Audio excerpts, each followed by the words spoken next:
عزو سلامتنا بتاعكم زغوركم تعذبتي كما يتقولون لومي 26 مسكرم قدر استدلوا زينا ومسنا رحنا لكم قريبنا لنا نمكت لكم بخبر زقدم إرمياس جبريل عليه بقدامنا أرسطاتو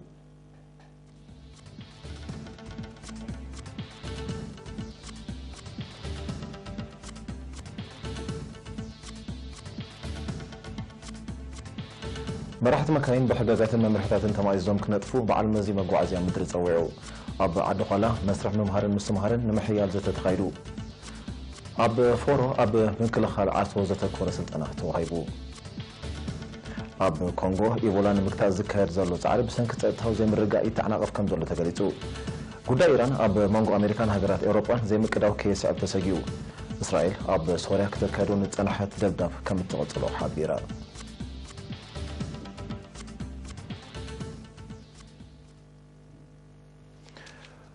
مرحت تشكركرتي حقتات مقعزيا مدري مزختلو اب مقطع حدغاتات زهلوم ابركتو بقليل زقمت ايكونن سلازخونه مرحت مكاين بحقاقاتن ممرحتاتن تماعزهم كنطفو بعلم مزي مقعزيا مدري مزاخري اقريبلو نصبصب وكيل ارينا يوناتان يابيو تقلب برهان تكابو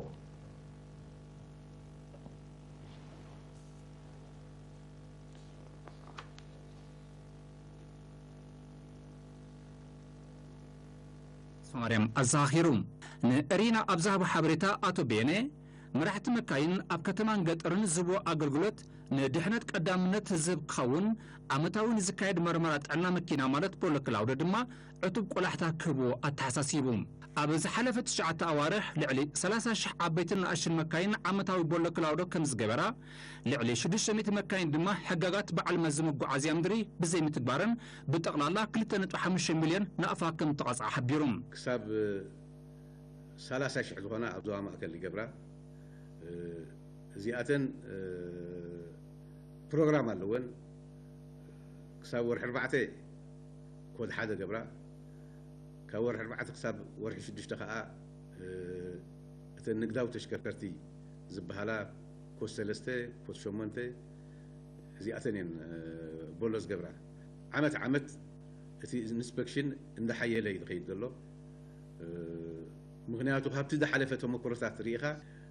اتي زحلفه غزي زنبره معزمزامات بسبسب عند حلفانيرن وما تلقحن سبير تلقحن حلفانيرن زبال زنبره دارغا لومي نبره يا نبره اندخونه خيدالو دارغا بقعتنسي زتقراطرلو مقد يلن ابزو ماكل ام محبر سترنفا لعل الشعات مي تاكسات كم زلوات تقاسات بيني بوننت مرحتن تاكس زرئ كابت توسنه التعريف العلي مخفال تحسات حق سلازخونه حزبي ام كل عنترو كعزز تمحصينهم منغستي حقاقات وز حزب قا نمسلو بتي حقاقات كقواصاصرن كتغبرن كغلغلن حلافنت علو 10 نقفان لحرته بخيلا تقرب ترحق 10 نقفات راي كهب كخلالو اغديدو كاب جبو ايكون ندوس زلو منالباش ገለገለ ሰባት ተዳናግዝ ተኾንዮ ገለገለ ሰባት ከ بغبو حبريتا ዝህብሉ ስጉም ተኻን ወስድና ብዙሓት ይሕብሩና ይምና ብነት 20 نقفا ይልኒ ኣይከይድኒ መስመር መርጽ ይልኒ ንኹንትራት የጽበ ዘለኹ ኢሉ አቢኒ ዝብሉሎም ከምዛ ዓይነት ገበናት ዝፍጽሙ መንእሰያት ብፍላይ መንእሰያት መራሕቲ ማኪና ታክሲ ኣለዉ እዚኦም ዘይ ሓላፍነት ኣወንዮም نحن خانا زياتهم كبز بلا سقومتينا نوصلوا. أبيات تمرتي ممرح مكينا بزمل كدما أتو بيني أبزو مأكل 76 أبيات تمرتي مالت أوتوسكولا كم زلوا 75 ميتاويت كاباتن زمنوين ممهر مكاين كم زوننا إتا نصرفا قنا نوغي إدما زقبرا بمخانا بمقلاز بعل مزم وقعزي أمدري بزقبرا مكتالم مكوزارن أبتمهار الزرع زنبر حالكي جنزبن مدن نوغياتن كم زقودالي أرديهم. دارقا مبزحتن حدثت ماكينة سلازتاتاتو أبت ممهارن مستمهارن زلو صقمات دارقا ببزح تقاليلي يقبها القال قلق صقمات اللوا بسيشن توزورا رقز بلا ماكينة اللوا هبت أقول قول زي وزع قن ببقرو 4 سلازي كونا زياتن واناتاتن كتكون سعرتات قبر اللو بزمس كلتشحن 10 شعاتن كا ملو كابسراح وزع خونا نتسفو مخنياتو أب جزء فتنا يبلاشوا أب قعتن مرقاز وين بزح واناتاتن بولق حلفاي كلانين صقمات اللوهم بقعتنا يا مهارات نريو كلنا زحلف عمتات درجة أبسوساتات ሓምሳታት እዩ ነይሩ ሕጂ ግን ኣብ 7ታት ገጽ እቲ ንጥፈታት ኣፍራይነት ይዓብሎ እዚ በብግዚኡ እንዳተኸታተልካን እንዳተዋጻጸርካን ዝግበር ስለ ዝኾነ ኣባላትና ምቁጻር ካይዱ ኣለዉ እቲ ክፍሊት እውን ብዕለይ ተሓቢሮም ኣሎ ንጅሮ 50 ናቕፋ ምዃኑ ንኻልኣይ ተሓቢሩ ኣሎ ንሳልሳይ 70 ነተን 45 ድምራ ከዓ 80 ናቕፋ እዩ መምህራን ኣብያተ ትምህርቲ መምራሕ መኪና ብወገኖም ብዝተኻእለ መጠን ብቑዓት ተምሃሮ ንምስልጣን ከም ዝፅዕሩ ብምሕባር ተምሃሮ ካብቲ ግቡእ ወጻኢ ክፍሊ ንዝሕተቱ ወይ ድማ ብዘይ ምኹን ምምጣጥ ግዜ ንዘጋጥሞም ንመሰሎም ክጣበቑ ኣዘኻኺሮም ሕግታት ናይ ሚኒስትሪ መጓዓዝያ ዝኾነ ሰብ ክፈልጦ ዘለዎ መጀመርያ ክልተ ሓሳብ በቂዑ ምስከተ ኣብ መሰናኽል እውን ሕጊ ኣለና ማለት እዩ እቲ ሕጊ እንታይ ዝብል ሓደ ሰብ ኣብቲ መሰናኽል 4 ኣለና ኣብነት ቁጥሪ 8 ኤስ ጋራጅ ቁጥሪ 1 ዝበሃል ኣሎ ንነፍሲ ወከፍ ናይ ቅድሚትን ድሕሪትን ምልምማድ ንሓንቲ ንነፍሲ ወከፍ 3 ግዜ ክጅርራ ከም ዘለዎ ኢና ንሕብሮም ብድሕሪኡ ነዚአን 10 ትኬት እዩ ዘድልዮ 10 ትኬት ከፊሉ እንተ ዘይበቕዐ ክደግም እውን ተኽእሎ ኣሎ ኣይግደድን እዩ ግድን ብ10 ትኬት ክኣቱ ማለት እዩ ካብኡ ሚኒስትሪ መጓዓዝያ ኣብ ናይ መሰናኽል ፈተና ይወስድ ኣብ ዝኸባላ ሓንዚ ጠራጥሪ ይብሉን ዕንጨቲ ተሃሪሙ ተሪፍ ይበሃል ተሓሊፉ ከዓ ናብ ናይ ከተማ ይሓልፍ ኣብ ናይ ከተማ 5 ኪሎ ሜትር ልምምድ ክገብር ኣለዎ ንሓንቲ 5 ኪሎ ሜትር ገምጋም 20 ደቂቃ ኢና ንብል እቲ መለማመዲ ቦታ ከዓ ፍሉጥ እዩ ሕጂ ንኣብነት ኣብዚ ባር ዲድያ ከባቢ ኣሎ 5 ኪሎ ሜትር ክመልእ ከም ዘለዎ ንሕብሮም ኢና ንዕቡም ነቶም ተምሃሮ ማለት እዩ እዚአን እውን ልክዕ ብ10 ትኬት ኣብቲ ናይ ከተማ ንኽበቅዕ ይንገሮም እዩ እንተ በዚ 10 ኪሎ ሜትር በዚ 10 ትኬት ዘይበቕዐውን መምህር ርእዩ ክሕልፈልና ኢና ንደሊ ምክንያቱ ዕላማ ናይቲ ሚኒስትሪ እንታይ እዩ ሓደ ተምሃራይ በቂዑ ጽባሕ ንግሆ መኪና ክሕዝ ከሎ ካብ ዝኾነ ነገር ሓደጋ ይኹን ሕጊ ትራፊክ ኣኽቢሩ ንክኸይድ ብደረጃ ሃገር ዝካየድ ዘጋጥም ዘሎ ሓደጋታት እንታይ የበርክት ንበዓሉ በቂዑ ኸ ንኻልኦት እንታይ ይምህረልና እቲ ዕላማ ኣብ ናይ ቃል ክኸውን ከሎ ይሲ 300 ከፍሉ እዚ ሕጂ ወፂእ ዘሎ ማለት እዩ 300 ከፍሉ ትድተረፈ ናይ ዓይኒ እውን ኣብኡ ኸይዶም እዮም ዝውድእዎ ብዙሕ ፀገም የብልና ናብ ቃል ኣብዚ ናይ መሰናኽል ክመሃሩ ከለዉ ግን እቲ ተምሃራይ መሰረቱ ኣብ ምንታይ እዩ እቲ ባክግራውንድ ናቱ ወሳኒ እዩ ኣብቲ ትኬት ሃልኪ ትኬት እንተዳ ክንዛረብ ኮይና እቲ ባክግራውንድ ናቱ ከዓ ወሳኒ እዩ ሓደ ተምሃራይ መኪና ዘይፈልጥ ንመጀመርያ ግዜኡ ፍርስያንን ፍሬንን እንተዳ ክንምህሮ ኮይና ግዜ ክወስድ ናይ ግድን እዩ ሓደ ኣብ ከተማ ዝዓበየ ምስ መኪና ዝዓበየን ሓደ ምስ መኪና ዘይዓበየን ብሓደ ክሓልፉ እዮም ሓደ ዓይነት ወፃኢታት ክገብሩ እዮም ማለት ኣይከኣልን እዩ እቲ ተምሃራይ እቲ ትምህርቱ ኣጥቢቑ ይሕዞ ድዩ 2-3 ትኬት ተማሂሩ 3-4 መዓልቲ እንተዳ ዝጠፍእ ኮይኑ ሂ ኢዝ ዌስቲንግ በቃ ገንዘብ ዝኸስር ዘሎ እምበር ምሃር ኣይኮነን ዘሎ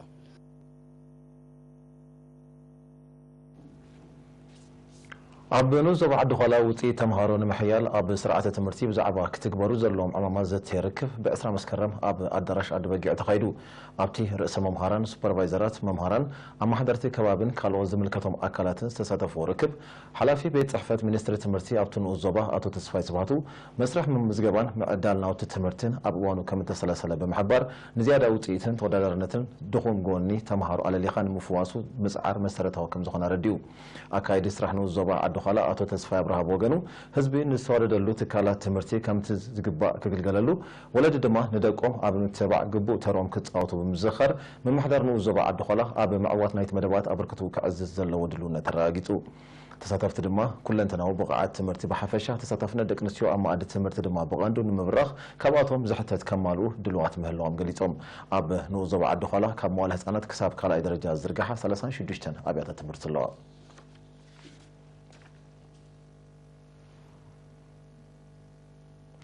ኣብ ንኡስ ዞባ ፎሮ ክራማት ባሕሪ ቅድሚ ምእታው ንወከልቲ ጥዕና ዓዲ ኣብ ምክልኻል ሕማም ዓሶ ዝተኮረ ስልጠና ተዋሂቡ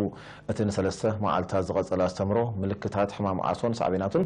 ግቡእ ኣጠቓቕማ ናምስያን ኣገዳስነቱን ከምኡውን ጠንቅን ፈወሳን ዓሶ ዘጠቓለለ እዩ ነይሩ ዕላማ ናይ ስልጠና ኣብቲ ንኡስ ዞባ ዝርከቡ ወከልቲ ጥዕና ዓዲ ኣብ ምክልኻልን ምግታእን ተሪኦ ሕማም ዓሶ ብንጥፈት ንኽዋስኡ ምዃኑ ኣብ ማእከል ጥዕና ፎሮ ሓላፊት ህዝባዊ ጥዕና ወይዘሪት ራሄል ኪሮስ ነይሪና ሓቢራ ህዝቢ ኣብ ምድፋን ጣንጡ ክፋልያሉ ዝኽእል ጎዳጉዲን ኣቋር ማያትን ዘካየዱ ወፈራታት ብዝለዓለ ክደፍኣሉ ከምኡውን ውልቃውን ከባቢያውን ፅሬት ክዕቀብን ናምስያ ብዝግባእ ክጥቀም ዘዘኻኽረት ወይዘሪት ራሄል ተሪዮ ናይቲ ሕማም ምስ ዘጋጥም ሕሙም ብዝቐልጠፈ ናብ ትካል ጥዕና ክውሰደ ዘኻኺራ ኣብ ኖዞባ ፎሮ ኣብ 15 መሕዳራት ከባቢ ልዕሊ 40 ወከልቲ ጥዕና ዓዲ ይርከቡ ዓመታዊ ኣብ መላ ሃገር ካብ ዝርከባ ናይ ካልኣይ ደረጃ ኣብያተ ትምህርቲ ንዝመፁ ተምሃሮ 11 ክፍሊ ኣብ ሓደ መኣዲ ጠርኒፋ እተምህር ቤት ትምህርቲ ዋርሳይ ከኣሎ ወኪል ኤረና ሙሴ ኪዳን ዘደሎ ዜናዊ ፀብጻብ ኣዘይ ብርሃነ ከተቕርቦ እያ ቤት ትምህርቲ ካልኣይ ደረጃ ዋርሳይ ከኣሎ ሰዋ ኣካዳሚያዊ ብቕዓት ተምሃሮኩም ንምባልን ውሽጣዊ ዓቕሞም ንምኽስኳስ ዝሕግዝ ተወሳኺ ካሪኩለማዊ ንጥፈት ንምስፋሕን ትሰርሕ ከም ዘላ ተገሊጹ ኣብታ ቤት ትምህርቲ ሓላፊ ጉዳያት ተምሃሮ መምህር ተሾመ መሓሪ ንኤሪና ብዝሃቦ ሓበሬታ ተወሳኺ ካሪኩለማዊ ንጥፈት ካብ መበል 23 ዙርያት ሒዙ ንልዕሊ 10 ዙርያታት ከም ኣካል ዓመታዊ ንጥፈታት ቤት ትምህርቲ ይስራሓሉ ከም ዘሎ ጠቒሱ ትምህርቲ መዘናን ኣብ መንበሪ ተምሃሮ ዝወሃብ ተወሳኺ ትምህርትን ኣብ ምድንፋዕ ፍልጠት ተምሃሮን ውፅኢቶምን ዓብ ኣስተዋፅኦ ከም ዘለዎ ኣብርሂቡ ተምሃሮ ካብዚ ናይ ተወሳኺ ካሪኩለማዊ ንጥፈታት ከካይዱ እንከለዉ እቲኦም ተወዳደርቲ ጥራይ ኣይኮኑን ተረባሕቲ ናይቲ ንጥፈት ምክንያቱ ነፍሲ ወከፍ ተምሃራይ መስርዕናቱ ምስኡት መፅያ ነፍሲ ወከፍ ተወዳዳሪ መስርዕናቱ ምስኡት መፅያ እዚኣ መስርዕ እዚኣ ነቲ ተምሃራይ ክድግፍ በቲ ሓደ ወገን ነቲ ወዲ ኣሃዱኣ ዘሎ በቲ ካልኣይ ወገን እውን እቲ ሕቶታት ብዲስፕሌይ ስለ ንገብሮ ብስክሪን ጌርና ኣብ መንደቕ ከም ዝረኣዮም ስለ ንገብር ኩሉ እቲ ሕቶታት ፅሒፎም ካብኡ ንሶም ተምሃርቲ ይኾኑ እቲኦም ደገፍቲ ዝመፁ ማለት እዩ ስለዚ እዚ ንጥፈት እዚ ጀሚሩ ዘቋርጥ ንጥፈት ዘይኮነ ከም ዓመታዊ ኣካል ናይቲ ንጥፈት ናይ ቤት ትምህርቲ ተሰሪዑ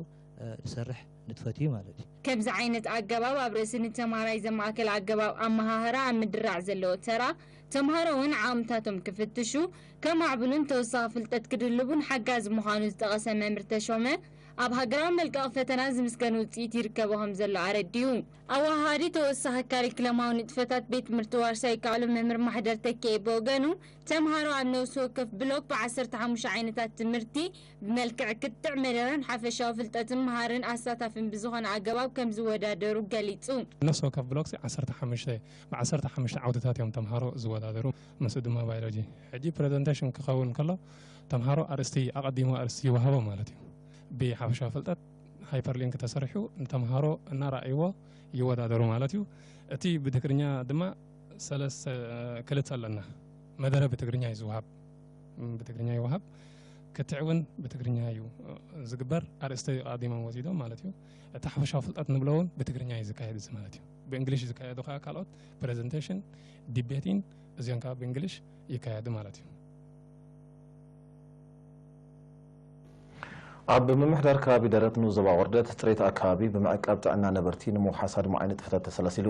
ኣብቲ ምምሕዳር ከባቢ ዝጥርነፋ 5 ዓድታት ካብ ወርሒ ሚያዝያ ናይዚ ዓመት ዝጀመረኦ ከባቢያዊ ፅሬት ዕላምኡ ከም ዝወቕዐ ብ22 መስከረም ኣብ ዝተገብረ ገምጋም ተገሊጹ ሓላፊ ከባቢያዊ ጥዕና ዞባ ጋሽባርካ ኣቶ ዓብዱ ያዕቆብ ድማ ኣብ ኖዞባ ወርደት ብዝሰላሰል ዘሎ ንጥፈታት ፅሬት እወታዊ ለውጢ ከም ተመዝገበ ብምጥቃስ ኣብ ኩሉ ከባቢታት ተመሳሳሊ ተበግሶታት ምስ ዝውሰድ ጥዑይ ሕብረተሰብ ክረጋገፅ ከም ዝኽእል ኣብሪሁ ፅሬት መርኣያ ስልጡን ሕብረተሰብ ከም ዝኾነ ዝሓበረ ሓላፊ ሚኒስትሪ ጥዕና ዞባ ጋሽባርካ ዶክተር ሓይሎም ኪዳነ ብወገኑ ህዝቢ ብምንቃሕን ብምውዳብን ዝዕመሙ ዘመተታት ፅሬት ንዝወሃብ ሕክምናዊ ኣገልግሎትን ንዝካየድ ንጥፈታት ምቁፅፃር ተመሓላለፍቲ ሕማማትን ድርዒ ስለ ዝኾኑ ኣማሕደርቲ ቀዳምነት ሂቦም ክሰርሕሉ ኣተሓሳሲቡ ምምሕዳር ከባቢ ደረት ካብ ኣቁርደት 27 ኪሎ ሜትር ንሸነኽ ሰሜን ትርከብ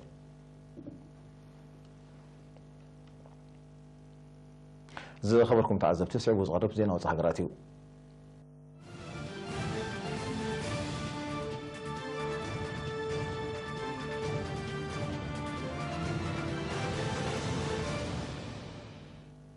ኣብ ዲሞክራሲያዊት ሪፐብሊክ ኮንጎ ሕማም ኢቦላ ንምግታእ ዝካየድ ዘሎ ፃዕሪ ብሰንኪ ፀጥታዊ ዘይምርጋእ ይተዓናቐፍ ከም ዘሎ ውድብ ጥዕና ዓለም ሓቢሩ እቲ ውድብ ብሰንኪቲ ብዕጡቓት ወገናት ዝካየድ ዘሎ ተደጋጋሚ መጥቃዕታት ኪላታት ጥዕና ብፍላይ ናብ ምብራቃዊ ሸነኽ ኮንጎ ክበፅሑ ከም ተፀገሙ ኣረዲኡ ከም ሳዕቤኑ ድማ ግዳያት ሕማም ኢቦላ ኣብ እዋኑ ኣገልግሎት ክታበት ክረኽቡ ከም ዘይከኣሉ ገሊጹ ኣብታ ምዕራብ ኣፍሪቃዊት ሃገር ተላቢዑ ብዘሎ ሓድሽ ለበዳ ኢቦላ ዛጊት ልዕሊ 100 ሰባት ከም ዝሞቱ እዩ ዝቃልሐ ዘሎ ፀጥታዊ ዘይምርጋእ ኮንጎ ብሓፈሻ ምብራቃዊ ሸነኽ ድማ ብፍላይ እንተዘይተማሓሹ ኣብቲ ሃገር ክህቦ ዝፀንሐ ኣገልግሎት ከቋርፆ ከም ዝኽእል ውድብ ጥዕና ዓለም ዘጠንቅቕ ዝሓለፈ ሰሙን ኣብ ምብራቃዊ ሸነኽ ኮንጎ ብዝተኻየደ መጥቃዕቲ ብውሕዱ 21 ሰባት ከም እተቐትሉ ፀብጻባት ይጠቕሱ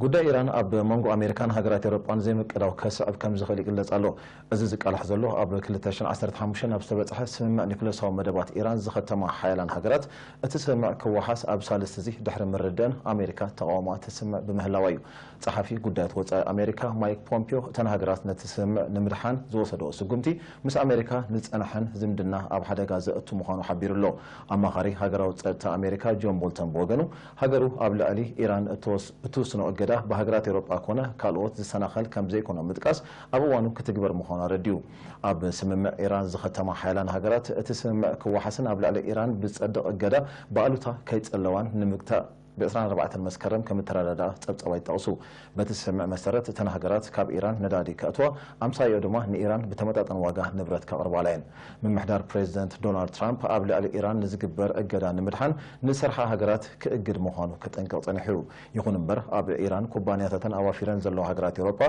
مس إيران تنحن نقداوي زمدنا كم زي قارصو كجنسة تنحن اللوا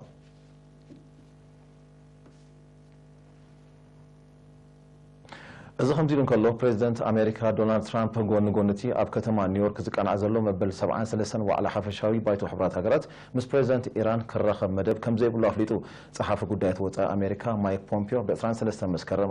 أبزهبو قاعدة مقلتي بريزيدنت ترامب مس بريزيدنت روحاني كرخب كم زغل عميتو نيريو يكون نمبر بريزيدنت ترامب نالبات ناب كال أوان نمبر أبز أوان مس بريزيدنت روحاني كرخب كم زي كونه تمال 25 مسكرم بمحبراوي مرخب تويتر أب زم حلالفو ملوتانة تيرو بزي كازي بريزيدنت ترامب دحري أستات 4 عامات مس مرحي إيران كرخب أنت زي كوينون مس بريزيدنت روحاني زي كونه مس هيمون تو مرحنا يتهاجر آيات الله على خامنئي كهون كم زدل بأفليتو بريزيدنت حسن روحاني بوغانو بإسران 4 مسكرم أبزهابو مغلتي مس بريزيدنت ترامب كرخب مدب كم زي بلو قاليتيو من محدار بريزيدنت ترامب كابتي نيوكليساو مدبات إيران زملكت سمع دحر مسحابون قبل التهاجر توسخي أجدا دحر مصدقون زمدنا كلتين هاجرات ملحسو كم شاخر يفلت إسرائيل قبل إلى ما تصورها كتكادون نتنحت دبداب كتقصلا مخانا حبيرا التدبداب بقاندون هلاو سراويتن أطوارن إيران قبل سوريا نمك وامزع لما مهانوز تغسك قدام منستر بنيامين نتنياهو بصفحة ملكو كم زغطل بإسرائيل هموشا مسكرم قبل زهو مجلس أرديو مجلس قدام منستر نتنياهو بسنكتي قبل زحلفك النيات قبل سوريا زقات ممودا نفارت روسيا قبل منغو هاجرون روسيان زي مكداو تفترو قبل زلو الوانيو نفاريتا بميسايل إسرائيل تهاريما كم زودغت التخصص روسيا نسوريا اس 300 تسميه سراغه صار ميسايل كتبا مخانا حبير الله اتي صار ميسايل عقمي مكلخال سوريا اب مدنفع ترو المخانو روسيا غليصا روسيا بفقادن افلطون منغس سوريا كاب 2015 جميره ابتا هاجر انصار شبراوያን زقنع سرحታት ተካይድ ከም ዘላ ይፍለጥ أمريكا ندسيت تايوان كشت الله وسيناتو زل أطوار كتقارط وشانا تسويع شانا نتسوي تزيد زغربت أمريكا نتادسيت واقع 330 مليون دولار نفرت وق كشت الله مخانا بإسران 4 مسكرم دهر محباري أتوتن نلولاو النتا هاجروز فتاة مخانوز تقاسا منستر قدات وصاي شانا أب تكبر كوال تسويع له أتي ناي مشت أمدا ومانغو شانا أمريكان تفترون زلو زي مكره مليسو كقادو كم زخل تنتنتي متو أمريكا زحلف عامت ندسيت تايوان حدا نتبع 4 بليون دولار زواجو أطوار كتشت الله دحر مسمع تشاينا تقاومها كم زسمعت أبطوي تقصو من محضر بريزيدنت دونالد ترامب نتشاينا بمغنياتي كاب روسيا شمتته أطوار اقدا كم زصدق الله يذكر قدام مينستر جابان شينزو أبي مسمرحي سمين كوريا كيم جون أون نايقص نقص ركب كايد كم زل حبيرو قالوا له حوس دسيت كوريا بسلام نمعرف نزر أزلو دبلوماسيا مقبلتات زموغوسي قدام مينستر أبي نقد ميوت نمرفوه مس بريزيدنت اون كزتي زلو دلونت قاليت له بريزيدنت كيم جونغ اون تمساسالي قربنت مزري نايركب قصرا كغبر مخانيو قدام مينستر شينزو أبي زحبر قالوا له حوس دسيت كوريا بسلام نمعرف مس دبوب كورياوي مزنو 3 غزي ركب زكايده بريزيدنت اون ب12 سنوون مس بريزيدنت امريكا دونالد ترامب نايغص نغص ركب مكيادو يفلط كموصيت نايت دبلوماسيو معبلتات كونتات حوس دسيت كوريا بتزامادي ابزحاش درجه كم زركب صبصبات يتقصو መንግስት አፍጋኒስታን ጸጥታ ሀገሩን መውሓዝ ዘቤታ ወታደራዊ ኃይል ከደንፈ ምስታ ኩነታት ሀገር ቅርበት ዘሎም ተንተንቲ ጸውዖም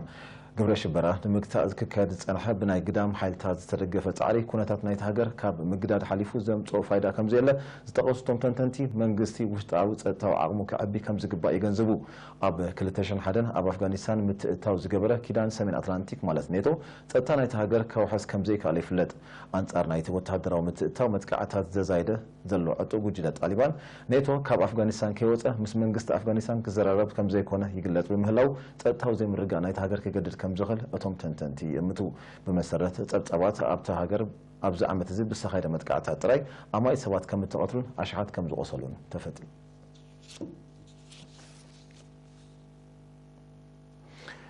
ፕሬዚደንት ቬኔዙዌላ ኒኮላስ ማዱሮ ቺለን ሜክሲኮን ኣብቲ ኣብ መጀመርያ ዝሓለፈ ወርሒ ነሓሰ ኣብ ልዕሊኡ ዝተኻየደ ፍሹል ፈተነ ቅትለት ኢድ ከም ዝነበረን ከይሱ ኣቐዲሙ በቲ ጉዳይ ንኮሎምብያ ዝኸሰ ፕሬዚደንት ማዱሮ ቺለን ሜክሲኮንን ብተዘዋወሪ ኢደን ከም ዝሓወሳ ብ24 መስከረም ኣብ ዝሃቦ መግለፂ ሓቢሩ ፕሬዚደንት ማዱሮ ነቲ ጉዳይ ብዝምልከት ተወሳኺ መርመራ ይካየድ ከም ዘለዎን ኣፍሊጡሎ ይኹን እምበር ነቲ ክሲ ዝነፀጋ 3 ሃገራት መንግስቲ ቬኔዙዌላ መርትዖ ከቕርብ ፀውዒና ኣለዋ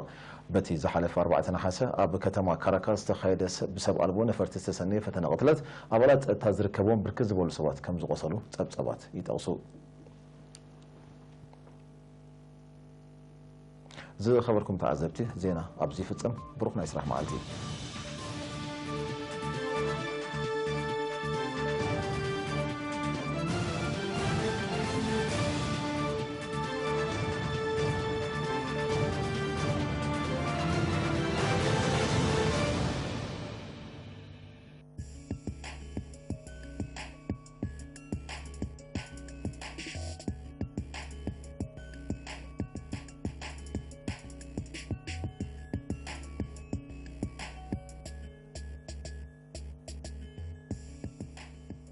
سلام كبرات عزبتنا كم يصلحكم على توزيع سبورت نهام اب كتما دقم حره ز كايد زلو قددين بشكلتا زحلف سنبت قصيلو نيرو كاب قدماي ديفيجن صوتا دقي تبعتيو قدماي عمل المنغست اب كالاي تسفاي وتولد ميكائيل سالساي تمسغن يمان رابعي امان حشو حمشي دما يوناتان نغاس قيلم تعويتهم بحفشا ابزيناي 3 سنابتي بنطبي زمرحو زلو دما تسفاي وتولد ميكائيل تمسغن يمان امان المنغست ابيوم كاب دق انستيو كوخبارايا ب 17 نطبي سلام عاشو ب 16 نطبي رهوا ولد ميكائيل دما 13 نطبي اوهلن زلوان كاب سالساي ديفيجن دقي تبعتيو الكسندر بركت عوت هايله اتاخلت افورقي امان الهانيبال تمسغن كبروم يوناتان معشون كاب قدماي كساب شادشاي نزلو ترتحزم زلو تقلدنتن كخنو ابزي وريدر اماي 3 سنابتي بحفشا استرخبه وصيت اول نطبي زمرحزلو دما الكسندر بركت ب 17 نطبي حنوك اسغدون ب 10 نطبي بتمسسال عدم تولد دما ب 10 نطبي مولال اب سالساي درجه خوني صعب كاب تقلدمتي كلا ديفيجن بسبب زكاي وريدر